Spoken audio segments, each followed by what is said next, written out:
राज सेवक राजा से कम नहीं होता। कहानी को लाइक करें, शेयर करें, हमारे चैनल कथा कहानी को सब्सक्राइब करके बेल आइकन का बटन दबा दें।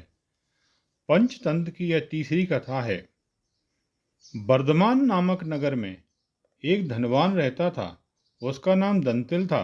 वह तीव्र बुद्धिमान, सुंदर, सुशील और धर्मात्मा था। समय समय पर राजा उसके से विचार विमर्श करता रहता था।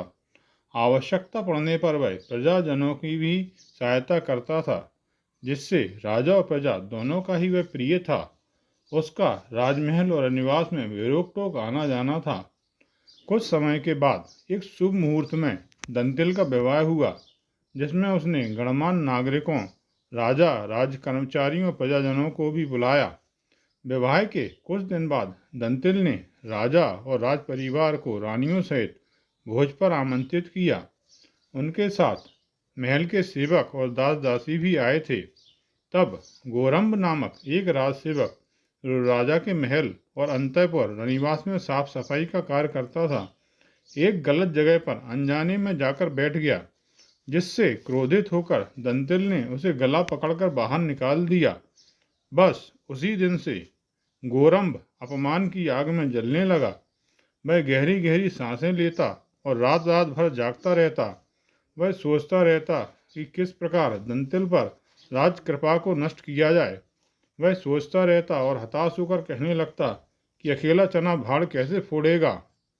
एक दिन प्रातःकाल जब राजा सोकर उठा और उनीदा सा बैठा था, तब राजा के शयन कक्ष में उसकी सैया के समीप सफाई करता हुआ गोरंब बड़बड़ाया कि यह दंतिल भी कितना निर्लज्ज और ढीठ है, जो रानी का आलिंगन करता है और उन्हें चूमता है। राजा यह सुनकर चौंक गया और गोरंब से बोला, क्या बोल रहे हो? क्या यह सच है? गोरंब बोला कि रात में वह चौपड़ खेलता रहा और सुबह उसे तेज नींद आ रही थी। इसी कारण वह क्या बोल गया उसे ध्यान नहीं है। अब राजा सोच में पड़ गया कि इसका रनिवास में आना जाना है। हो सकता है इसने वहाँ पर कुछ देख लिया हो और रानी के भय से कुछ कहा नहीं। दंतिल भी मीठा बोलने वाला और आकर्षक व्यक्तित्व का धनी है। फिर स्त्रियों के चरित्र का क्या कहना। जो भी निकटस्थ व्यक्ति उनसे मधुर वार्तालाप करता है, उसी की ओर आकर्षित हो जाती हैं। इसके बाद राजा ने रानी से दंतिल से मिलने के लिए मना कर दिया और द्वारपालों को बुलाकर आज्ञा दी कि दंतिल को महल और रनिवास में प्रवेश नहीं करने दिया जाए। दंतिल को जब यह जानकारी हुई तो वह सोच में पड़ गया कि उससे अनजाने में ऐसा कौन सा अपराध हुआ जिससे राजा उससे नाराज हो गए हैं। बहुत विचार करने पर भी वह कुछ समझ नहीं पाया। कुछ दिनों के बाद जब वह महल के द्वार के पास से गुजरा तो वहीं पर खड़ा होकर कुछ सोचने लगा।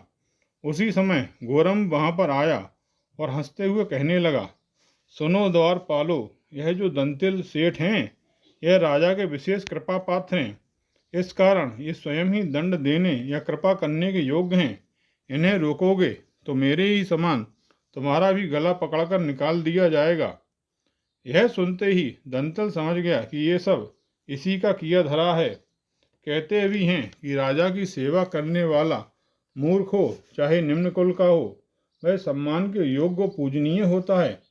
नपुंसक और कायर भी यदि राजा के सेवक हैं तो भी वह किसी से डरते नहीं हैं और ना ही किसी से हारते हैं। इसी प्रकार सोचता विचारता हुआ दंतिल अपने घर चला गया।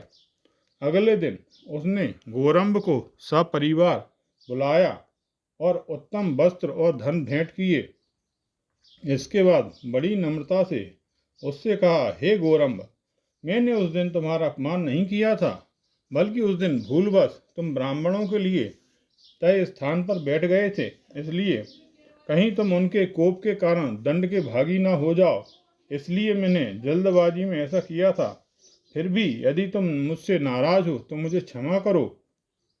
दंतिल सेठ के द्वारा दी गई भेंटों से प्रसन्न होता हुआ गोरंब बोला, सेठ, मैंने तुम्हें क्षमा किया और अब इस सम्मान के बदले तुम मेरी बुद्धि के प्रभाव को देखना। तुम राजा की कृपा के पुनः पात्र होगे और तुम्हारे सारे कष्ट दूर हो जाएंगे। यह कहकर गोरंब वहां से चला गया। अगले दिन प्रातःकाल नित्य की तरह जब राजा अपने शयन कक्ष में उनींदा बैठा था तो वहाँ साफ सफाई करता हुआ गोरम बड़बड़ाया, यह राजा भी कितना अविवेकी और मूर्ख है जो शौच के समय ककड़ी खाता है। यह सुनकर राजा ने उसे डांटा और कहा, तुम क्या बक रहे हो? शौच के समय मैंने कब ककड़ी खाई? ऐसा तो मैंने कभी भी नहीं किया। तब गोरम बोला, महाराज क्षमा करें, रात भर चौपड़ खेलने के कारण मुझे इस समय तेज नींद आ रही है। इस वजह से मैं क्या बोल गया मुझे कुछ भी नहीं मालूम। अब राजा विचार करने लगा कि यह बहुत बूढ़ा हो गया है और मदिरा का सेवन भी करता है, इस कारण इसका दिमाग खराब हो गया है। नाहक ही मैंने इसकी बात का विश्वास करके दंतिल का यहाँ आना बंद कर दिया। मुझे उसे बुलाकर पूर्ववत व्यवहार करना चाहिए।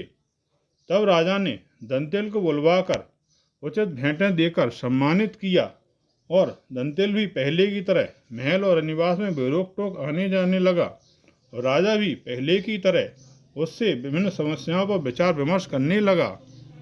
आपने यह कहानी ध्यानपूर्वक सुनी, इसके लिए धन्यवाद। इस कहानी से हमें शिक्षा मिलती है कि राज सेवकों से हमें कभी भी गलत व्यवहार नहीं करना चाहिए, हमेशा उनका सम्मान करना चाहिए। आपको यह कहानी कैसी लगी कृपया कमेंट बॉक्स में जाकर लिखें।